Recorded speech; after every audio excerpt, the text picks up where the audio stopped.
The same Santa Claus, the chicken yard that was a Christmas talking.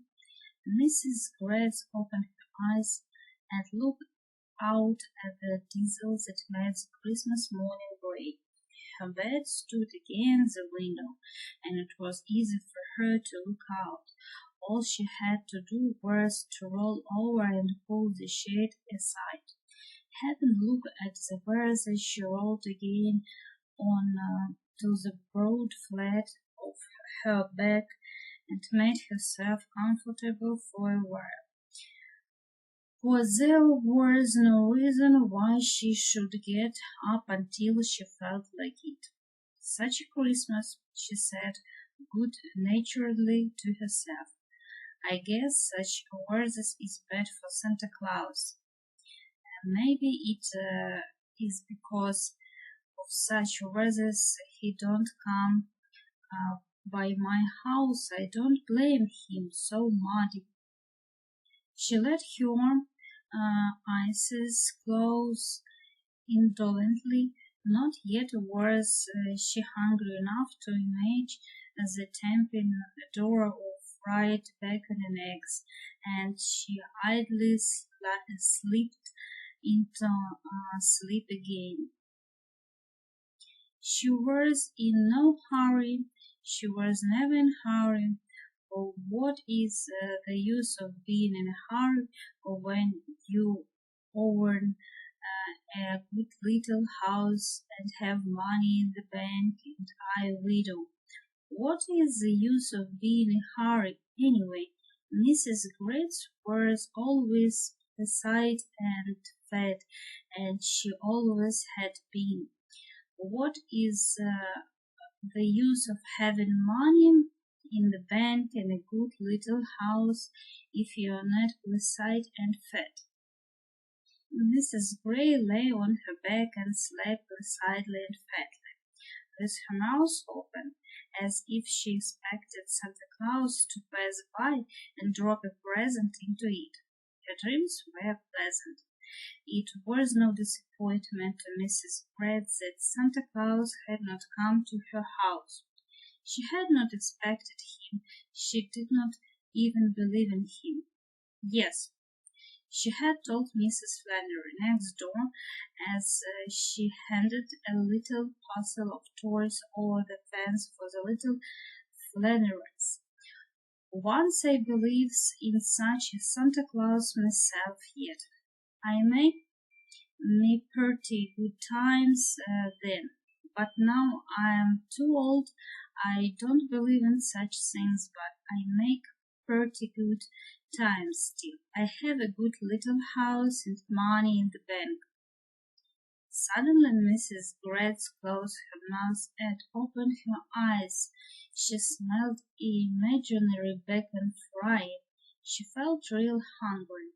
She spied out of the bed and began to dress herself, and she had just buttoned her red flannel petticoat round her white waist, and she heard silence and paused. For a full minute she stood trying to realize that the silence meant the English sparrows were chirping as usual and making enough noise, but through their bickerings the silence still annoyed Mrs. Grant, and then quite suddenly again she knew. Her chickens were not making their usual morning racket. I bet you I know what it is. Sure, she said, and continued to dress as placidly as before. When she went down, as she found that she had worn the bed. A week before, 2 chickens had been stolen from her coop, and she had had a strong padlock put onto the chicken house. Now the padlock was pressed open, and the chicken house was empty, and 9 hens and a rooster were gone. Mrs. Grant stooped and entered the lower gate and surveyed the vacant chicken yard silently. If they were gone, they were gone. such a Santa Claus, and she said good naturally, I don't like such a Santa Claus taken away and not bringing. Pretty soon she don't have such a good name anymore if he keeps up doing like this. People like the bringing Santa Claus. I guess they don't think much of the taking away business.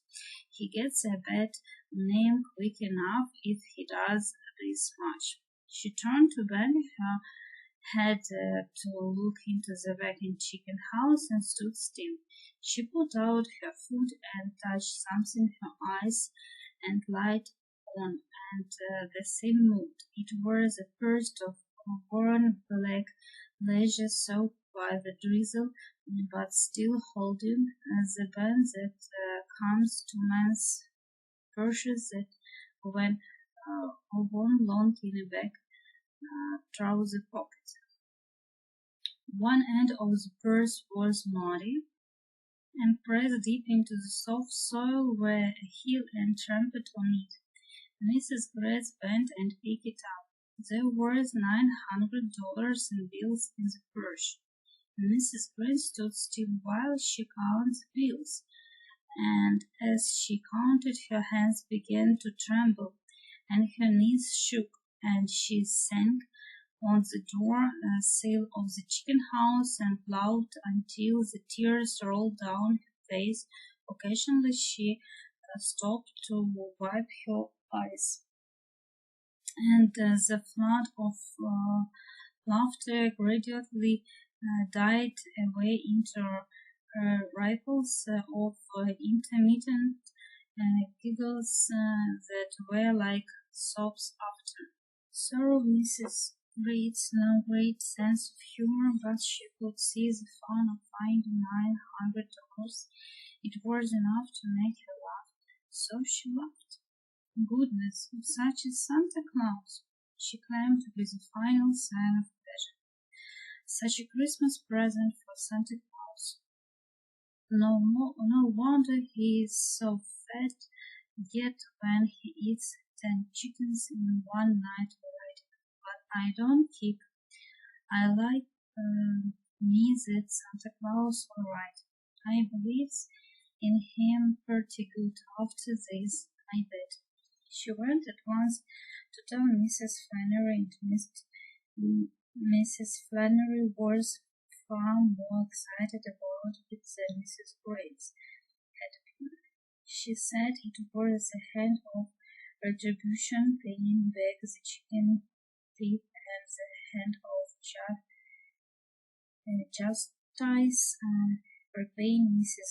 Grace for sending toys into the little Flannerys, and we liked even Mrs. Grace what she always got, and a number of other things.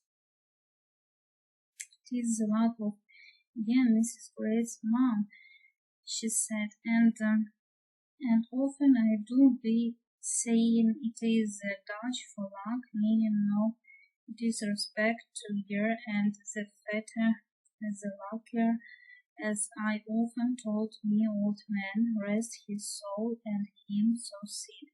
And Christmas morning at that, Mom, which is nothing at all, but this judgment of heaven on the dirty chicken thief, thinking in such a day for the thieving, and then there is plenty other days in the year for him.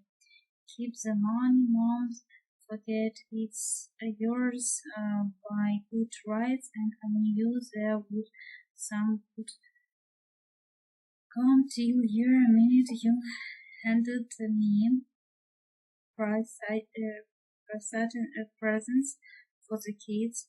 The good folks sure all gifts their reward in the spot they only don't, and I'm only sorry mine is a pig instead of chicken, but not wishing you hadn't the money yourself. houses, but who would come to steal and pick in them such loud squirrels? And who do you suspicion it was, Mrs. Brand's mom?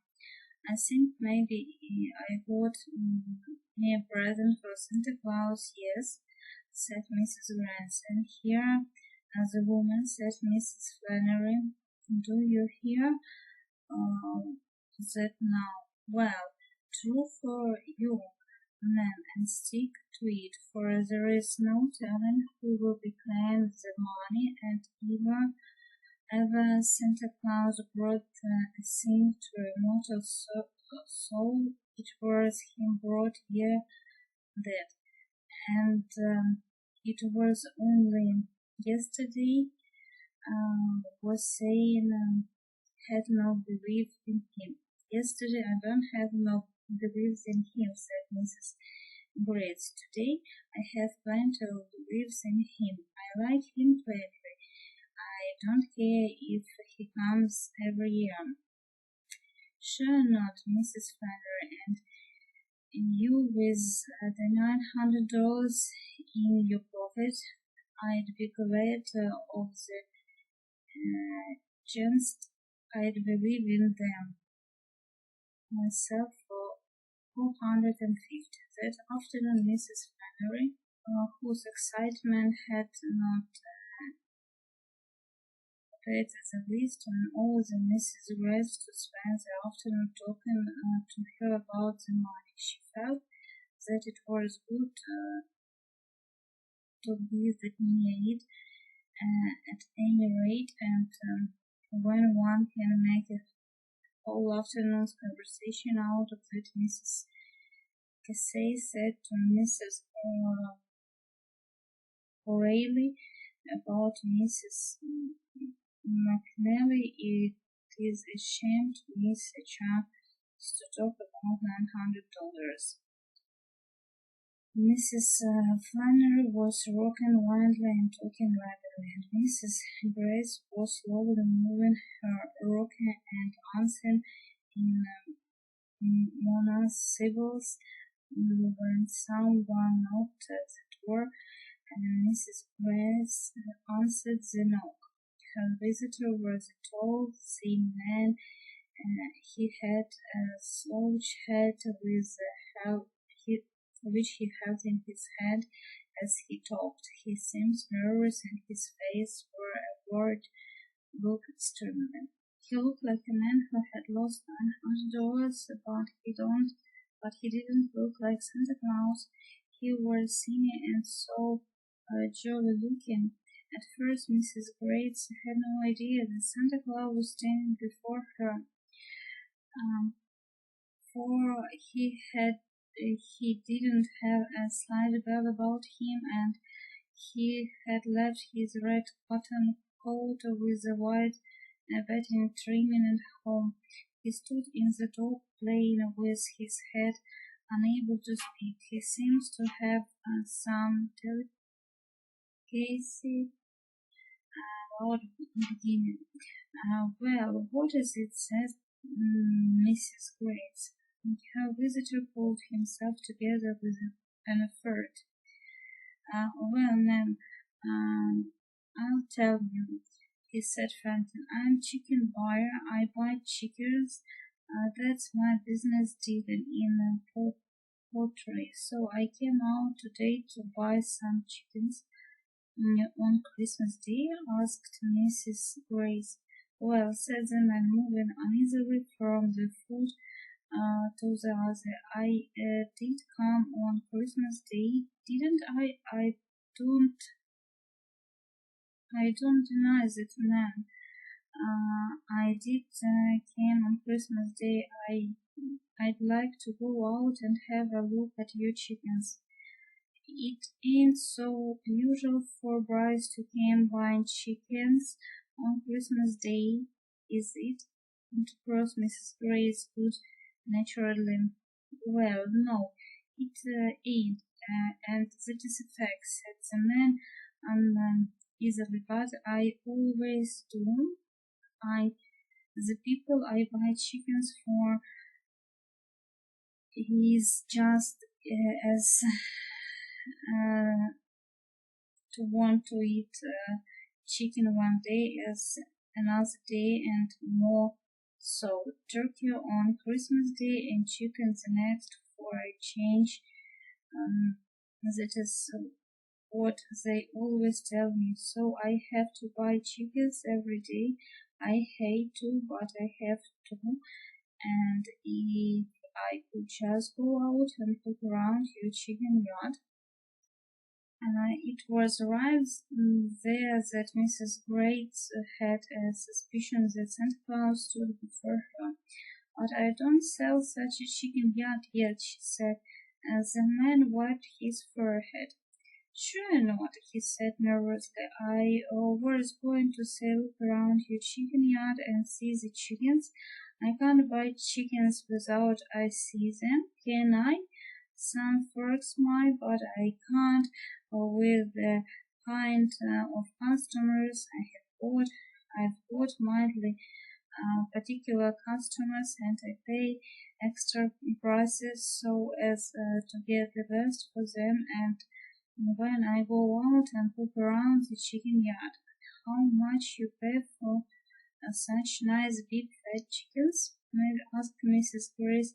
Well, I'll tell you, said the man. 7 cents a pound is regular. Aren't it? Well, I pay 12. I'll give you 12 cents and pay you right now and take all the chickens you have bought. That's the rule, but if you want to let me go out and see chicken first and pick out the kind the regular customers like, I pay 20 cents a pound, but I won't pay 20 cents without I can see the chickens first. Sure, said Mrs. Grant. I wouldn't do it too. Maybe I go out and bring a couple such chickens for you to look out at. Yes? Oh, no, don't, said the man impulsively. And don't do it. It wouldn't be good. I have got to see the chickens on the hoofs, as I might say. On the hoofs, said Mrs. Grant. Such boldly don't have no roofs. Running around, explains the visitor, running around in the coop. I can't tell if a chicken has got any disease.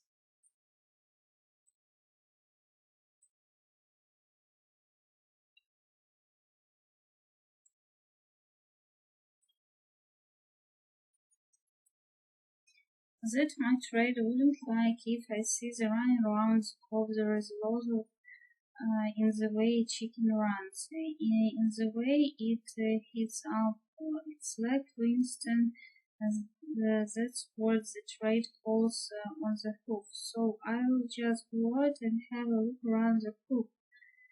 For 20 cents a pound, anybody could let buyers see their chickens on the hoof, I guess, said Mrs. Grace. No, that is the way to talk, exclaimed the man. But I ain't bought any sun chicken, said Mrs. Grace. So it ain't of use to look how they work. So goodbye. No, said the man, but Mrs. Great Claus turned his face. I guess such a Santa Claus came back yet, said Mrs. Les, when she went into the room where Mrs. Flannery was sitting, but it ain't any use. He don't leave many more such presents. The impudence of him, exclaimed Mrs. Flannery. For $900 I could be important too.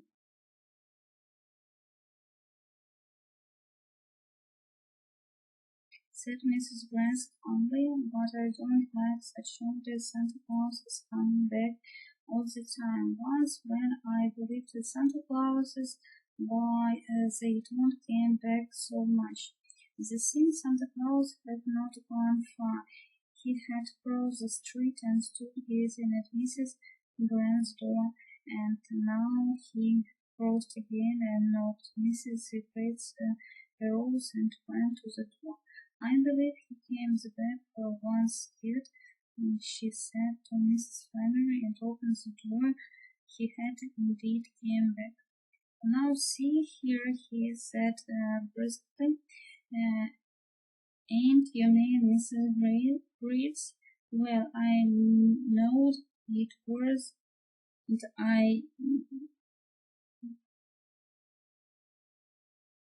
that you was a widow lady, and that is why I said I was a chicken buyer. I didn't want to frighten you, but I ain't no chicken buyer." "No?" asked Miss Prince. I, no, I'm not. I just said so I could get a look at chicken yard. I go to see what I is a chicken house inspector for the nice. "Now see here," he said, "last night somebody broke into your chicken coop and stole all your chickens. I know that, and he's been stealing chickens all round his town and all round his part of the country too, and I know that, and this stealing has got to stop. I've got to catch that thief, and to catch him I've got to have a clue. A clue is something he has left around to drop where he was stealing. Now, did the chief drop any clues in your chicken yard? That is what I want to know. Did he drop any clues? Maybe if he dropped some clues, those tuberculous bugs eat them up, suggested Mrs. Briggs. They eat bones and feathers, maybe, and eat some clues too. Now ain't that smart? Cheered this in Santa Claus. Don't you think you're funny? But I'll tell you the clue I'm looking for. Did the thief drop a pocketbook? No, anything like that. "Oh, pocketbook," said Mrs. Grates. How much should be in such pocketbook? Maybe $900, said the thin Santa Claus promptly.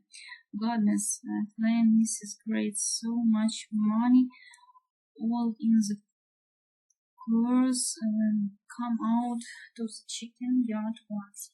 I'd help hunt for clues too."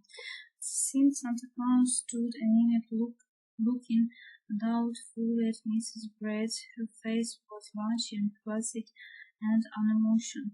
"Well," he said, with a sigh, "it ain't such much use, but I'll try it again." Um, When he had gone after another close search for the chicken yard and coop, Mrs. Grace returned to her friend Mrs. Flannery. Pottery, Potless, son, I don't believe any more in Santa Claus at all," she said. "Potless, son, I have more beliefs in chicken chips than in Santa Claus. Well, yet I believe in him, but one more of those came against I don't. He'll not be coming back any more," said Mrs. Fenner positively. "I'm wondering he came at all, and the jail so handy. All have do is call a cop." "Sure," said Mrs. Red, "but it is not nice I should put Santa Claus in jail, such a liberal Santa Claus too." "Have it have a oven way, Mom," said Mrs. Flannery. "I'll oven some different clean chickens store.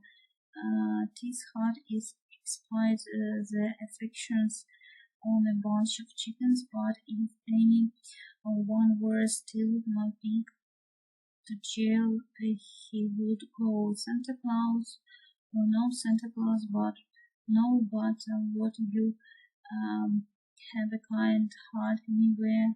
Mom not wanting to put the poor fellow in jail.